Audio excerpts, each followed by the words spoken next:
Muy bien. Qué hermosa mañana. Hay bastante humedad, pero esperamos poder disfrutar juntos de una hermosa reunión hoy juntos. Feliz Día de la Madre a todas las madres.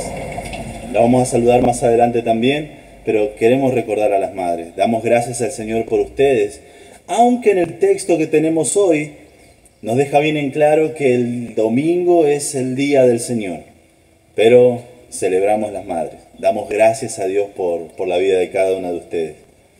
Te invito a ir a Apocalipsis capítulo 1. Apocalipsis capítulo 1. Apocalipsis capítulo 1. Vamos a ver hoy desde el verso 9 hasta el verso 20 y así terminar con la primera parte de Apocalipsis, que es el capítulo 1. Apocalipsis capítulo 1, verso 9 en adelante. Apocalipsis capítulo 1, versos 9 en adelante. Dice así esto que es la última sección de la primera parte de Apocalipsis. Apocalipsis capítulo 1, versos 9 en adelante. Dice: Yo, Juan, vuestro hermano y copartícipe vuestro en la tribulación, en el reino y en la paciencia de Jesucristo, estaba en la isla llamada Patmos por causa de la palabra de Dios y del testimonio de Jesucristo. Vamos a orar y vamos a ir viendo qué es lo que vemos en Apocalipsis acerca del Señor Jesucristo. Recuerden, Apocalipsis es revelación y esto es la revelación del Señor Jesucristo. Oramos, Padre, te pedimos que nos ayudes para poder entender las maravillas de tu ley. Señor, ayúdanos a poder ver en Apocalipsis qué es lo que tú quieres decir, qué es lo que de Jesucristo tú quieres revelar, para que podamos aprenderlo, para que podamos maravillarnos, para que podamos obedecerlo. Te lo pedimos en el nombre de Cristo Jesús. Amén. Muy bien. Quiero ver con vos acerca de Jesucristo en este pasaje cosas muy puntuales y específicas, y ruego al Señor no se escape los detalles. Hay mucho para ver. Realmente es mucho en este texto, y obviamente hay detalles que no vamos a estar viendo, que sí lo podemos estar viendo el miércoles. El miércoles puedo darles aquello que no dimos hoy. Pero vamos a ir viendo acerca de Jesucristo. ¿Qué podemos aprender acerca de Él? Porque recuerden, es la revelación del Señor Jesucristo. Vamos a ver el proceder de Jesús. Vamos a ver el parecer de Jesús, o su apariencia, y vamos a ver las palabras de Jesús en esta sección de Apocalipsis capítulo 1, versos 9 al verso 20. ¿Por qué digo que es el cierre de la primera sección? Bueno, porque tenemos las cosas que has visto, que es de la sección del capítulo 1 por completo, las cosas que son el capítulo 2 y capítulo 3, la carta a las 7 iglesias, y las cosas que han de ser después de estas, que la vemos desde el capítulo 4 hasta el final del capítulo número 22, en el verso 21. Así es como Jesús describe el libro, bosqueja este libro, y así como nosotros también lo entendemos. Vamos a ver, primero que nada, perdónenme, y hice macana otra vez, el proceder de Jesús en Apocalipsis capítulo 1 del 9 al 20. Lo primero que vemos es que la paciencia es de Jesús. La paciencia es un atributo de Jesús y Él puede darnos a nosotros esa paciencia. Nuestro entendimiento de la paciencia es muy occidental, de esperar. Pero la palabra aquí traducida paciencia es la palabra hupomone, y la idea es de una resistencia firme, de afirmarse y resistir. Eso es lo que significa paciencia. Y aquí vemos en el capítulo 1, verso 9, dice que Juan es copartícipe nuestro en la tribulación, en el reino y en la paciencia de Jesucristo. ¿Por qué ellos necesitaban tener paciencia? Bueno, recuerden, estamos en el año 95 después de Cristo. Entre el año 94 y 96, Domiciano encarceló en Patmos o exilió en Patmos al apóstol Juan. Y esta era una época donde la iglesia era perseguida muchísimo. Si bien en el comienzo de la iglesia eran tolerados, si bien eran perseguidos por los judíos, no eran perseguidos por el imperio, porque el imperio los tomaba como una secta dentro del judaísmo. No fue sino hasta muchos años más tarde de que se empezó a perseguir a los cristianos, porque se entendían que no era una secta del judaísmo y el judaísmo estaba aprobado por Roma para que pueda hacer algo lícito. Entonces los cristianos, al no ser una secta de los judíos, era una religión ilícita. Además era de gran estorbo para la iglesia de Roma, para el imperio de Roma. ¿Estorbo por qué? Bueno, porque estos cristianos adoraban a un solo Dios, cuando Roma tenía muchos dioses. Estos cristianos no solamente adoraban a un solo Dios, sino que ese Dios era espiritual. Cuando los romanos tenían muchos dioses en forma de estatuas físicas, y estos cristianos que iban creciendo y ganando cada vez más personas para que se conviertan a la fe de Cristo, estaban socavando la religión de Roma. Y eso no lo podían tolerar. Y eso no lo iban a tolerar. Llegaron hasta el punto que en el año 70, Nerón tomó a los cristianos como un chivo expiatorio para culparlos por haber incendiado. Y al haberlos tomado de esta manera, volcó el odio hacia ellos. Y la persecución hacia los cristianos fue más cruda que nunca. Si bien los judíos los perseguían, ahora toda la fuerza del imperio estaba detrás de los cristianos. En los palacios, en los jardines de Nerón, en estacas, eran colgados, eran empalados y prendidos fuegos para que iluminen el jardín de Nerón. Así de grave, así de cruel, así de inhumano. Y es en esa persecución que Juan se presenta como copartícipe en la tribulación. No está hablando de esa tribulación futura, no está hablando de una tribulación que va a venir, sino de lo que ellos estaban viviendo. Ellos estaban en tribulación, pero también estaban en el reino. Su rey, su soberano, a quien rendían cuenta, no era el emperador en Roma, era Jesucristo.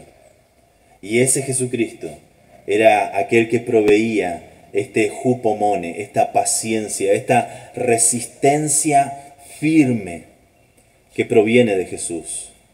Él fue un ejemplo de paciencia, quien cuando le maldecían no respondía con maldición, sino que encomendaba la causa a aquel que juzga justamente.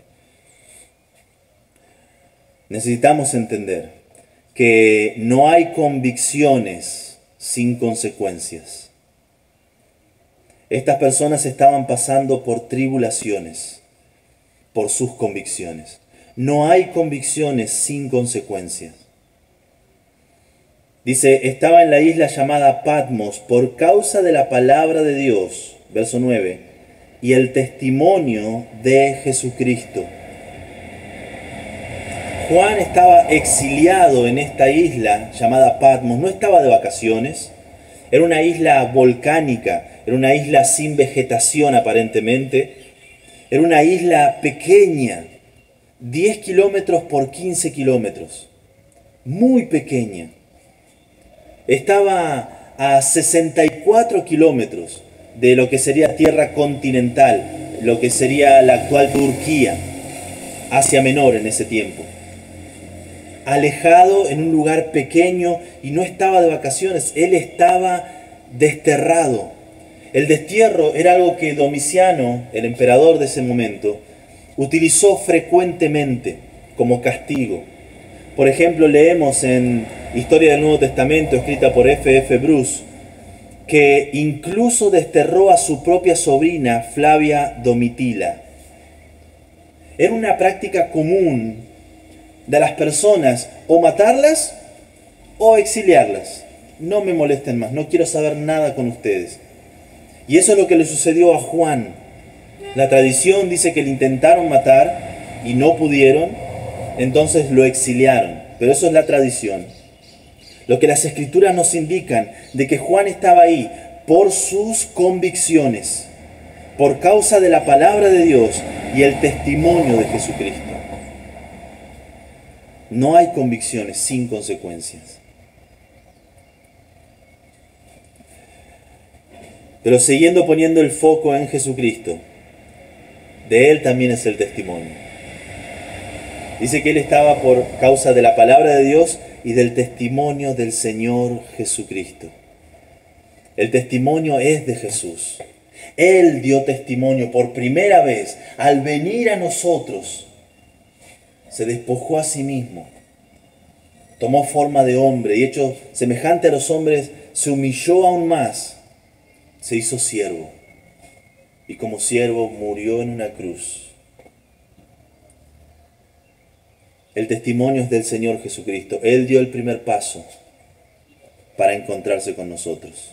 Y Él es a quien debemos adorar. De Él es de quien debemos hablar. Escucho muchos testimonios. Testimonios de esto me pasó a mí, esto era yo. Sin embargo, un testimonio que sea bíblico, un testimonio que sea creíble, un testimonio que le dé gloria al Señor, debería ser, antes de conocer a Cristo, yo era esto, esto y esto. Pero un día conocí y entendí las Escrituras. La gracia vino sobre mí. No lo merecía, solo merecía la ira y la condenación. Y hoy por hoy intento vivir para agradarle. ¿Vieron que el pasado tiene una pequeña porción y es Jesucristo el centro del testimonio? Cuán diferente de cómo se da testimonio muchas veces hoy en día. El testimonio es de Jesús. Verso número 10. Yo estaba en el Espíritu, dice Juan, en el día del Señor. Y oí detrás de mí una gran voz como de trompeta. El domingo es el día del Señor. Si bien en la literatura apocalíptica se menciona al día del Señor como ese día futuro donde Él vendrá a reinar, acá está hablando de un día de la semana. Si hubiéramos estado en los primeros años de la iglesia, habría tal vez una discusión si es el sábado o el domingo. Porque recuerden, en el Antiguo Testamento el día del Señor es el sábado. Pero ya estando en el año 95 o más allá, ya era habitual, era conocido de que el día del Señor, refiriéndose a un día de la semana, era el día de la resurrección del Señor, el domingo. Yo estaba en el Espíritu en el día del Señor. El domingo es de Jesucristo. Yo valoro el Día de las Madres, amo el Día de las Madres. Quiero ir y abrazar a mi mamá y a mi esposa, que también es mamá, y darles gracias por todo lo que ellos hacen. Sin embargo, el domingo es el Día del Señor, por sobre todas las cosas. ¿Querés celebrar el Día de la Madre de una manera que agrade al Señor? Trae a tu mamá a la iglesia. Es el día del Señor, es su día. Y cada domingo es su día. Tal vez no tengamos tiempo en la semana, estemos corriendo de un lado para el otro. Las madres con las tareas de los niños, los padres con los trabajos, o incluso las madres con los trabajos y los padres con las tareas de los niños. Sin embargo, hay un día donde podemos frenar toda esa vorágine que vamos atropellándonos en las tareas y dedicar un día al Señor. Es su día, es el día del Señor. El proceder de Jesús es que Él también declaró su deidad. Lo vimos la semana pasada y la anterior también. Pero vemos en el verso 11 que decía, yo soy. ¿Se acuerdan? Yo soy. Un título de Dios el Padre. Yo soy el Alfa y la Omega, el primero y el último. Así se describe Dios el Padre en el Antiguo Testamento. Él se describe y Él declara su deidad. Yo no puedo entender cómo todavía hay personas que descaradamente niegan la deidad de Jesucristo. Niegan que Él es Dios, niegan que Él es quien dijo ser, sin embargo lo respetan. Si respetan a Jesucristo, si creen en Él, no pueden negar que Él está declarándose abiertamente, revelándose abiertamente como Dios. Yo soy. Jesús, acerca de su proceder, vemos que Él es el centro de su iglesia. Dice en el verso 12, verso 13, verso 12 también. Y me volví para ver la voz que hablaba conmigo, y vuelto vi 7 candeleros de oro.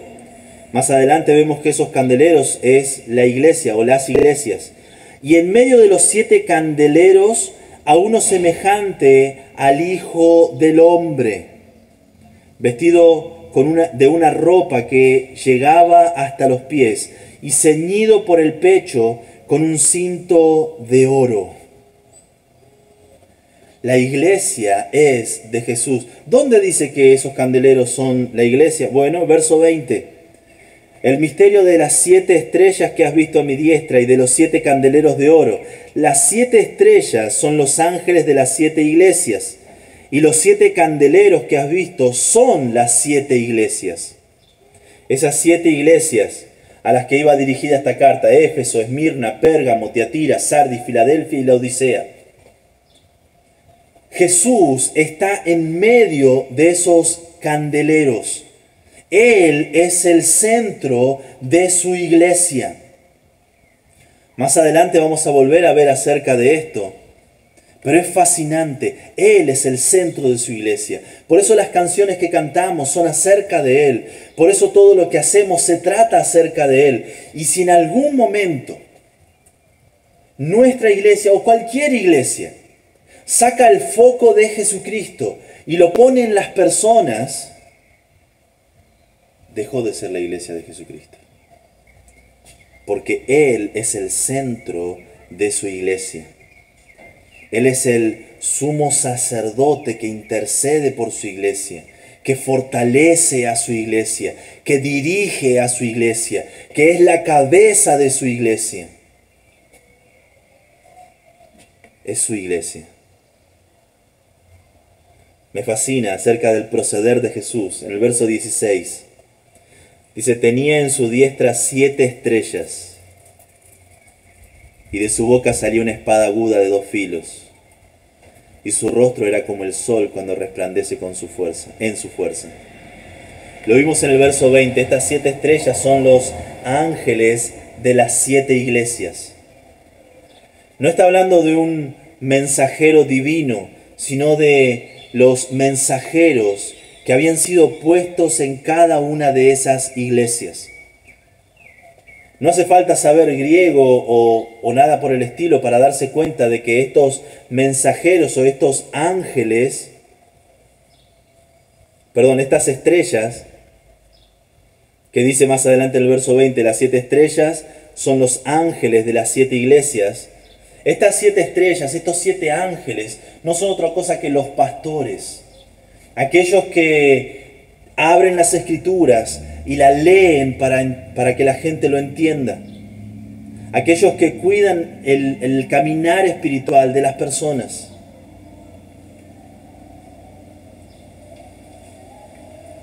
Y Él las tiene en su mano derecha. Él domina a sus pastores. Él gobierna a sus pastores. Él los tiene en su mano. Pero pastor, ¿cómo puede ser? Hay cada chanta dando vuelta. Hay cada uno diciendo que es pastor y no lo es. Bueno, no lo es. Un verdadero pastor no es porque él dice que es pastor, sino porque se ha comprobado que él es pastor. Hay requisitos de base que son muy altos, y es porque justamente Jesucristo gobierna a sus pastores, a sus mensajeros o a sus estrellas, tres figuras de la misma persona. Jesucristo las gobierna, Jesucristo las domina. En cualquier trabajo que pueda haber en este mundo, cualquier trabajo, uno podría no reunir los requisitos de un pastor y seguir trabajando como si nada. Sin embargo, un pastor que desobedece, infringe deliberadamente alguno de los requisitos que tiene sobre sí y no se arrepiente, debe ser retirado del pastorado. Necesita ser retirado del pastorado. Las Escrituras dicen en 1 Timoteo que es necesario que el obispo sea irreprensible. No es algo bueno, no es algo que estaría bien, no es algo que agrega a tu currículum, es necesario. Y no es un antojo de Dios, es necesario. Es necesario por el testimonio de Dios y es necesario por el bienestar espiritual de la persona. Es necesario. Si algún pastor está pastoreando y no está cumpliendo con los requisitos de Dios, qué tristeza, cuánto sufrimiento que va a venir a su vida, cuánto dolor que va a venir a su familia. Ustedes no se dan una idea de cuántos pastores han jugado a ser pastores y han cosechado dolor y amargura.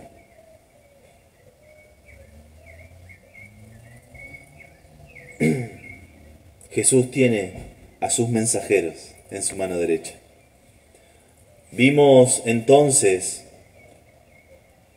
el proceder de Jesús y ahora vamos a ver el parecer de Jesús.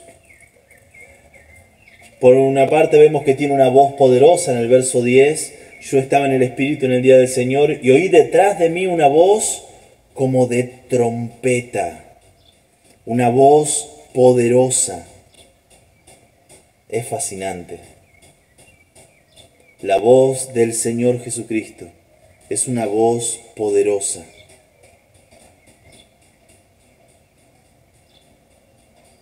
Es fascinante. Su palabra es poderosa. Dios no tiene que gritar. Jesús no necesita gritar. Es más, en las Escrituras cuando leemos que Jesucristo aparentemente gritaba, nunca dice gritar. Él siempre alzó la voz. Su palabra es poderosa y sigue siendo poderosa. En el verso 13, esto es fascinante. Esto es solamente una de las cosas que voy a compartirles y más adelante el miércoles vamos a ver más en detalle. Dice, verso 13. A uno semejante el Hijo del Hombre, vestido de una ropa que llegaba hasta los pies y ceñido por el pecho con un cinto de oro. ¿Qué es esta ropa? Bueno, la palabra que usa ahí es la palabra endúo. Y esta palabra en el Antiguo Testamento, de las 7 veces que se usa, no tengo la otra mano para poner los otros 2 que me faltan, de las 7 veces que se usa, 6 se refiere a las vestiduras sacerdotales. Su ropa, endúo. Alguno dirá, bueno, pastor, el Antiguo Testamento no fue escrito en griego. Yo lo sé, y vos también lo sabés. Pero en la Septuaginta, que era lo que se usaba en la época, la traducción del Antiguo Testamento hebreo al griego, se usa esta palabra. De las 7 veces que se usa, 6 es para describir la vestidura de un sacerdote. Jesús está vestido de su oficio. Él, como sumo sacerdote, intercede por nosotros delante de Dios el Padre. Así es como Él parece, como un sumo sacerdote. Su cabeza y sus cabellos eran blancos, como blanca lana, como nieve. Sus ojos como llama de fuego, y sus pies semejantes al bronce bruñido, refulgente como en un horno, y su voz como estruendo de muchas aguas. ¿Vieron todas esas veces que repite cómo? Lo vamos a ver el miércoles, pero es tan fascinante la imagen que Juan está viendo de Jesucristo. Es tan atrapante que no tiene manera de describirlo. No tiene nada con lo que realmente compararlo y decir así es, sino que tiene que usar figuras, porque es tan hermoso, es tan perfecto. ¿Cómo? Su cabeza y sus cabellos blancos, puros, como nieve. Sus ojos penetrantes, no ardiendo de ira, pero sí con toda la autoridad, como llama de fuego. Sus pies semejantes a ese bronce bruñido. Son dos palabras en español, es una sola en griego. Es un metal de suma pureza. Y es un metal que ha sido pulido, es un metal casi precioso, pero muy valioso. Es fascinante la apariencia de Jesús, su parecer. Vimos su proceder, vimos su parecer y vamos a terminar viendo sus palabras. Como ya vimos, Él declara su deidad. En el verso 11, yo soy el alfa y la omega, el primero y el último. Vemos en el verso 17, cuando le vi caí como muerto a sus pies y Él puso su diestra sobre mí diciéndome, no temas, yo soy el primero y el último. Jesucristo con sus palabras estaba declarando claramente que Él era Dios, que Él es Dios. Y si alguien quiere negarlo, tendría que enfrentarse a esta declaración tan clara. Declara su deidad con sus palabras. Con sus palabras da órdenes claras y órdenes precisas. En el verso 11 dice, escribe en un libro lo que ves y envíalo a las 7 iglesias que están en Asia. Juan no tenía manera de decir, no sé lo que estás pidiendo. Bien claro, ¿qué tengo que hacer, Jesús? Escribe. ¿Dónde? En un libro. Ah, pero tengo un pergamino. No, en un libro. ¿Y qué tengo que escribir? Escribí lo que ves y envíalo. ¿Dónde lo envío? A estas 7 iglesias. ¿A cualquier iglesia? No. A 7 iglesias, bien específico. Éfeso, Esmirna, Pérgamo, Tiatira, Sardis, Filadelfia y Laodicea. Tengo un conocido en una ciudad. No es ahí. Jesucristo, con sus palabras, da órdenes claras y precisas. Es increíble que hayan personas hoy por hoy diciendo, yo no sé lo que Dios quiere para mi vida. ¿En serio? Jesucristo es claro cuando nos habla. Tal vez no sepas, joven, con quién te vas a casar. Tal vez no sepas, adulto, cómo te vas a jubilar. Tal vez no sepas, aquel que está buscando trabajo, cuándo lo va a encontrar. Tal vez no sepas cuándo de esa enfermedad te vas a mejorar. Tal vez no sepas cuándo la depresión de una vez por todo lo vas a vencer. Pero sabemos cuál es la voluntad de Dios para con nosotros. Las Escrituras dicen claramente, y esta es la voluntad de Dios para con vosotros, vuestra santificación. Dios quiere que seamos santos. Si sos un joven y estás dudando si te vas a casar o no, ¿y quién será esa mujer o ese hombre que Dios tenga para mí? Deberías preocuparte de ser vos, esa mujer y ese hombre que Dios tendría para alguien más. tu santificación. Si estás luchando para saber cuándo vas a conseguir ese trabajo que estás esperando, seguí rogando, seguí buscando y hacelo como para el Señor. Mi pastor, mientras yo estaba buscando trabajo, me lo dijo bien en claro: tu trabajo es buscar trabajo. No era una búsqueda de vez en cuando, a ver si puedo conseguir. Debía ser un trabajo de 8 horas mínimo. Tu trabajo es buscar trabajo. Y con eso en mente, nunca he estado más de una semana sin trabajo. Hagamos las cosas como para el Señor y no para los hombres. Nuestra santificación. Aquellos que están pasando por alguna enfermedad, la voluntad de Dios también es tu santificación. Sea que de Dios venga la sanidad, sea que Él ponga sabiduría en los médicos y tengan la cura, sea que el tratamiento sea efectivo o no, la voluntad de Dios para tu vida es tu santificación. Él quiere tu santificación. Conozco personas que han estado enfermas, específicamente de cáncer, y milagrosamente el cáncer desapareció. Y con el cáncer también desapareció la persona. Ya está, Dios había hecho lo que Él quería o lo que ella quería que Dios hiciera. Y listo, ya no te necesito, Señor.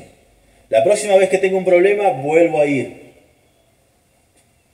La voluntad de Dios para nosotros en la enfermedad, por más dura, dolorosa, triste que sea. Si Dios sana, gloria a Él. Y si Él no sana, gloria a Él.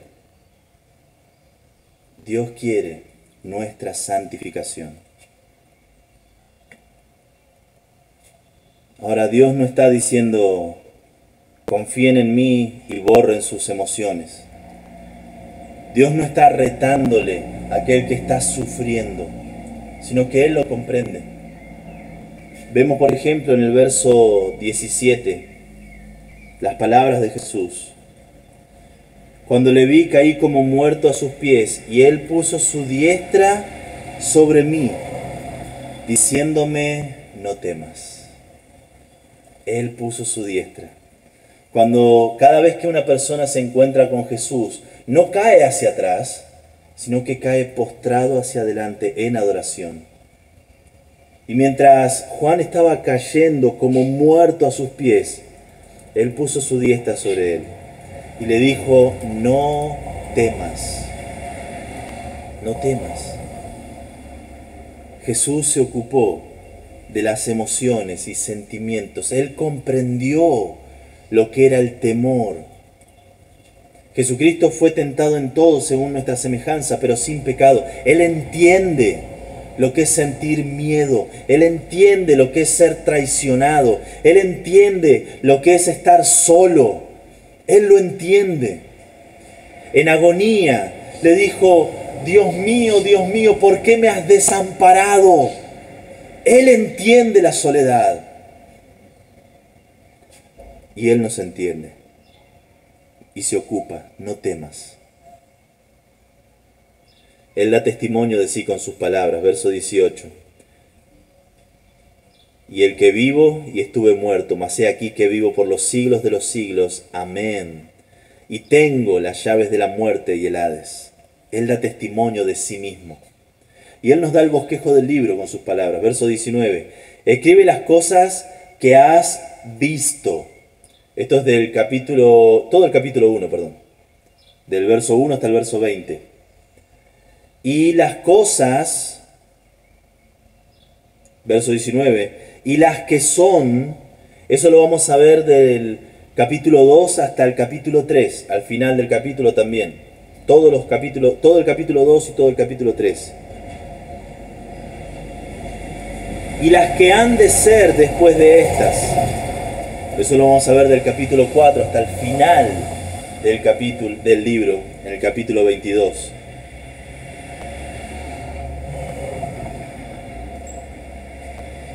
Él nos da el bosquejo de este libro. Él se ocupa de cada detalle, porque Él quiere que nosotros comprendamos no solamente el libro de Apocalipsis, sino cada libro de la Biblia. En el día del Señor, ante esta revelación de Dios, yo te quiero preguntar, ¿es difícil confiar en Él? Obviamente que no. ¿Cómo no confiar en aquel que declara ser Dios mismo? ¿Cómo no confiar en aquel que nos da órdenes claras para vivir en nuestra vida? ¿Cómo no confiar en aquel que nos cuida con ternura, diciéndonos no temas? ¿Cómo no confiar en aquel que da testimonio de sí mismo, como el que vivió y estuvo muerto y ahora vive por los siglos de los siglos? ¿Cómo no confiar en Él cuando lo único que es seguro en esta vida es Jesucristo y su palabra? Los cristianos en esa época sufrieron persecución. La iglesia hoy por hoy está sufriendo persecución. No abierta y públicamente acá en Argentina. Pero vemos tantos cristianos heridos por la cuarentena. Tantos cristianos que se han acostumbrado a no solamente no congregarse, sino no conectarse siquiera. Tantos creyentes que creían estar firmes, pero no prestaron atención a mirar que no caigan. Necesitamos tener compasión, necesitamos verlos como Cristo los miró.